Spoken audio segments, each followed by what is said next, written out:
Assalamualaikum warahmatullahi wabarakatuh. Alhamdulillah, hamdan wa syukran lillah. Amma ba'd. Perkenalkan, nama saya Muhammad Junaidi dengan nomor induk mahasiswa 210104030123. Lokal 21C1, Fakultas Dakwah dan Ilmu Komunikasi, jurusan Manajemen Dakwah angkatan 2021.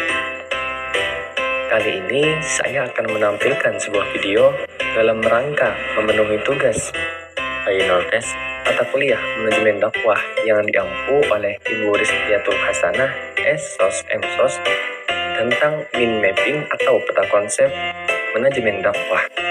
Berikut adalah contoh mind mapping yang akan kita bahas pada kali ini. Yang pertama, ada budaya organisasi dalam manajemen dakwah. Yang kedua, ada pengorganisasian, lembaga, dan kegiatan dakwah. Yang ketiga, ada uraian pekerjaan dan hierarki kerja. Yang keempat, ada kewenangan dan tanggung jawab. Yang kelima, memimpin dan menggerakkan kegiatan organisasi dakwah. Dan yang terakhir, ada motivasi dan pengaruh pemimpin. Baiklah, memasuki pembahasan yang pertama, yaitu budaya organisasi dalam manajemen dakwah. A. Perencanaan dakwah strategis. Perencana adalah suatu arah tindakan yang sudah ditentukan terlebih dahulu. Dari perencanaan ini akan mengungkapkan tujuan-tujuan keorganisasian dan kegiatan-kegiatan yang diperlukan guna mencapai tujuan.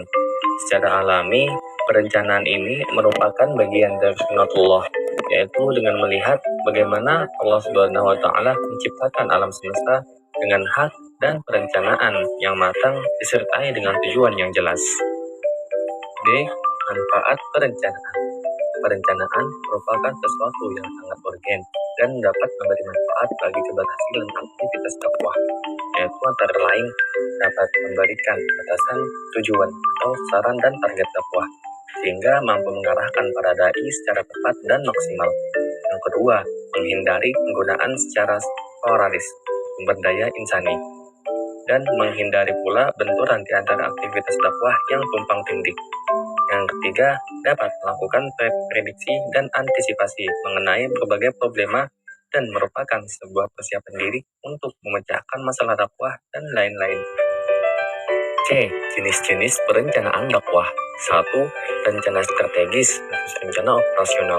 Yang kedua, rencana jangka pendek versus rencana jangka panjang. Yang ketiga, rencana yang mengarahkan atau direksional plus rencana khusus. Yang keempat, rencana sekali pakai atau frekuensi penggunaan. D. Sasaran dasar perencanaan dakwah. 1. Rutinitas sasaran. Yang kedua, sasaran yang ditetapkan adalah pernyataan-pernyataan resmi sebuah organisasi agar dipercaya oleh publik sebagai sasarannya. Yang ketiga, cara tradisional menetapkan sasaran dakwah. Dan yang keempat, manajemen berdasarkan sasaran atau manajemen by objective. Dan kelima, sisi kelemahan sebuah perencanaan. Perencanaan dapat menciptakan sebuah kekakuan of manajemen dakwah.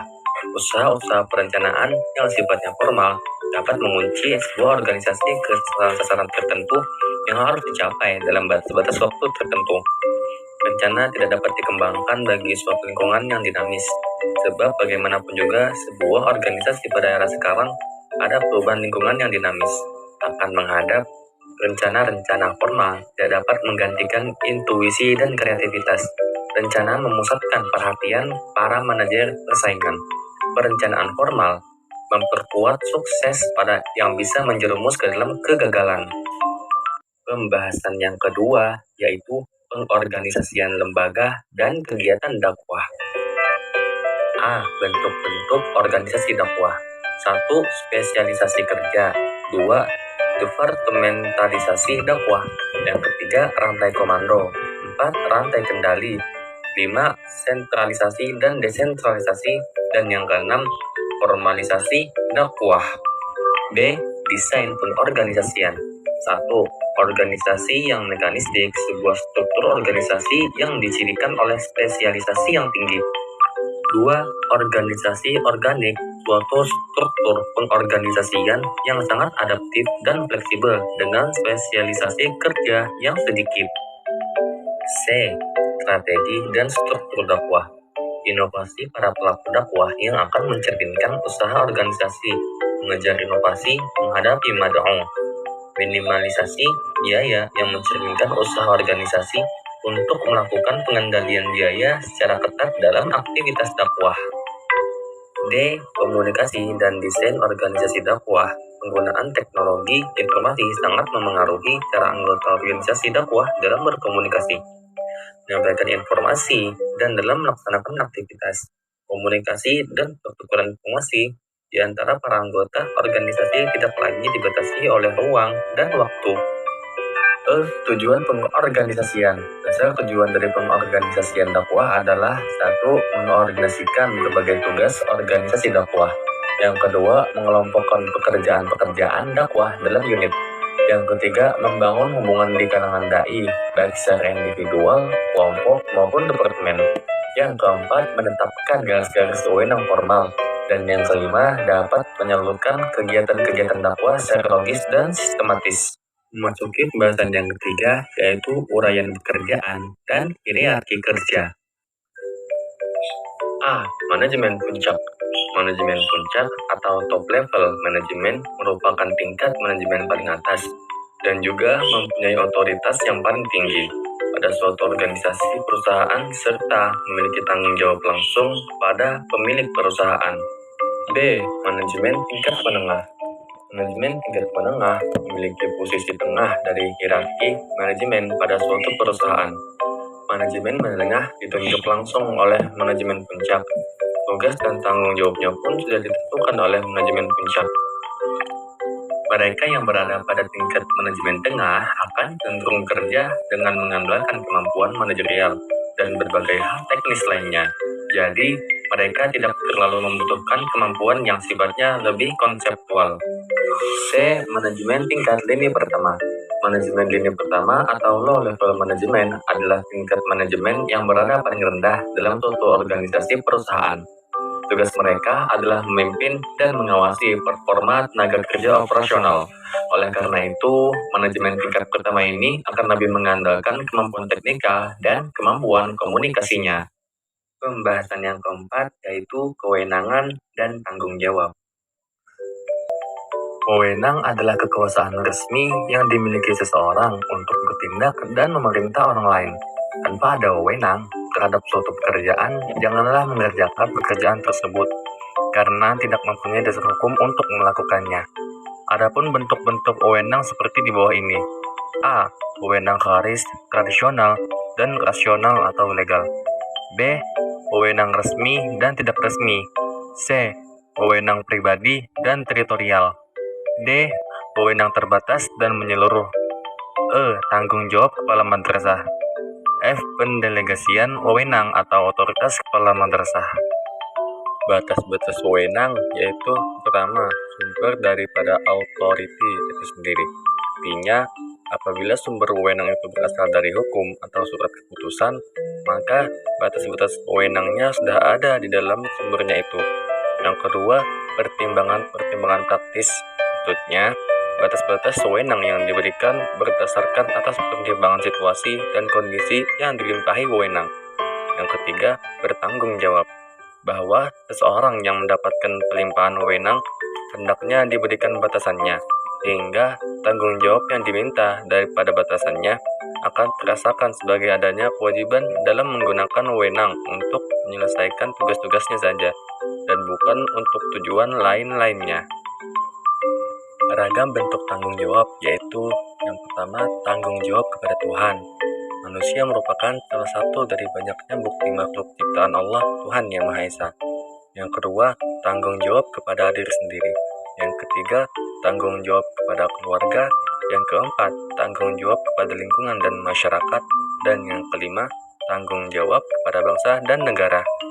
Memasuki pembahasan yang kelima, yaitu memimpin dan menggerakkan kegiatan organisasi dakwah. Penggerakan dakwah adalah suatu proses pemberian motivasi, pengarahan, dan bimbingan kepada para pelaksana dakwah. Penggerakan komunikasi dan organisasi, serta penerapan dan pengembangan kepemimpinan dakwah. Langkah-langkah penggerakan dakwah. Dalam pergerakan dakwah terdiri dari beberapa langkah berikut. Yang pertama ada pemberian motivasi atau motivating.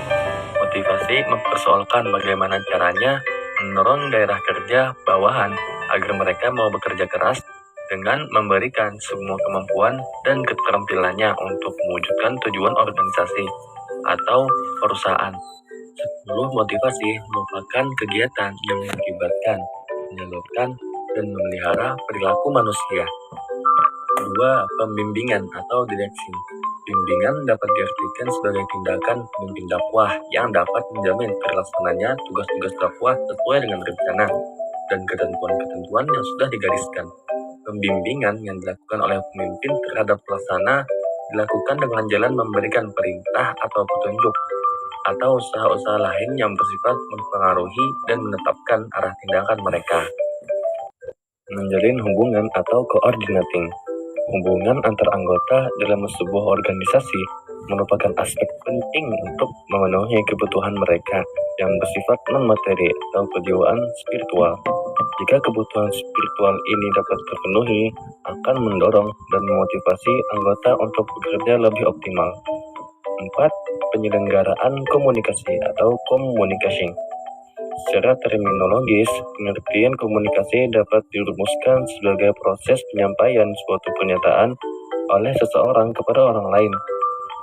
Secara paradigmatik, komunikasi berarti proses penyampaian suatu pesan oleh seseorang kepada orang lain untuk memberitahu atau mengubah sikap, pendapat, atau perilaku baik secara lisan maupun tak langsung melalui media. Memasuki pembahasan yang keenam dan yang terakhir, yaitu motivasi dan pengaruh pemimpin. A. Pengendalian ini diterapkan untuk memastikan langkah kemajuan yang telah diraih sesuai dengan sarana dan penggunaan sumber daya manusia secara efektif. Pengendalian juga dapat dimaksudkan sebagai sebuah kegiatan mengukur penyimpangan dari prestasi yang direncanakan dan menggerakkan tindakan korektif. B. Unsur dan proses pengendalian manajemen dakwah. Pengendalian manajemen dakwah lebih bersifat komprehensif, di mana lebih mengarah pada upaya yang dilakukan manajemen agar tujuan organisasi tercapai. Dalam hal ini, unsur-unsur yang terkait meliputi detektor, selektor, efektor, dan komunikator. Unsur-unsur tersebut satu sama lain akan saling berkaitan yang akan membentuk suatu jalinan proses kerja. C. Fungsi pengendalian dakwah. Pengendalian manajemen dakwah dikonsentrasikan pada pelaksanaan aktivitas tugas-tugas dakwah yang sedang berlangsung maupun yang telah selesai dilakukan. Hal ini dimaksudkan sebagai upaya preventif terhadap kemungkinan-kemungkinan terjadinya penyimpangan serta upaya peningkatan dan penyempurnaan terhadap proses dakwah ke depan. D. Efektivitas manajerial. Secara umum, manajemen dakwah yang efektif itu harus dapat melakukan hal-hal sebagai berikut. 1. Dapat menentukan visi, misi, dan sasaran jangka panjang dakwah. 2. Membuat rencana tahapan yang realistis dengan pengukuran kualitas pelaksanaan misi dakwah dalam yang berkesinambungan. Yang ketiga, mengembangkan kreativitas dan daya inovasi sumber daya manusia atau DAI, pemberdayaan dan peningkatan motivasi serta kualitas kinerjanya. Yang keempat, peningkatan kualitas sumber daya manusia merupakan strategi dakwah yang terpadu.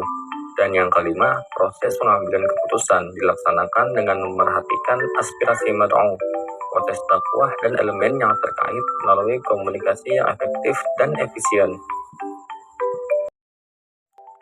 Produktivitas organisasi. Produktivitas dakwah ini dapat diartikan sebagai kualitas strategi dakwah yang perlu untuk ditingkatkan agar dapat mendorong gerak organisasi itu sendiri.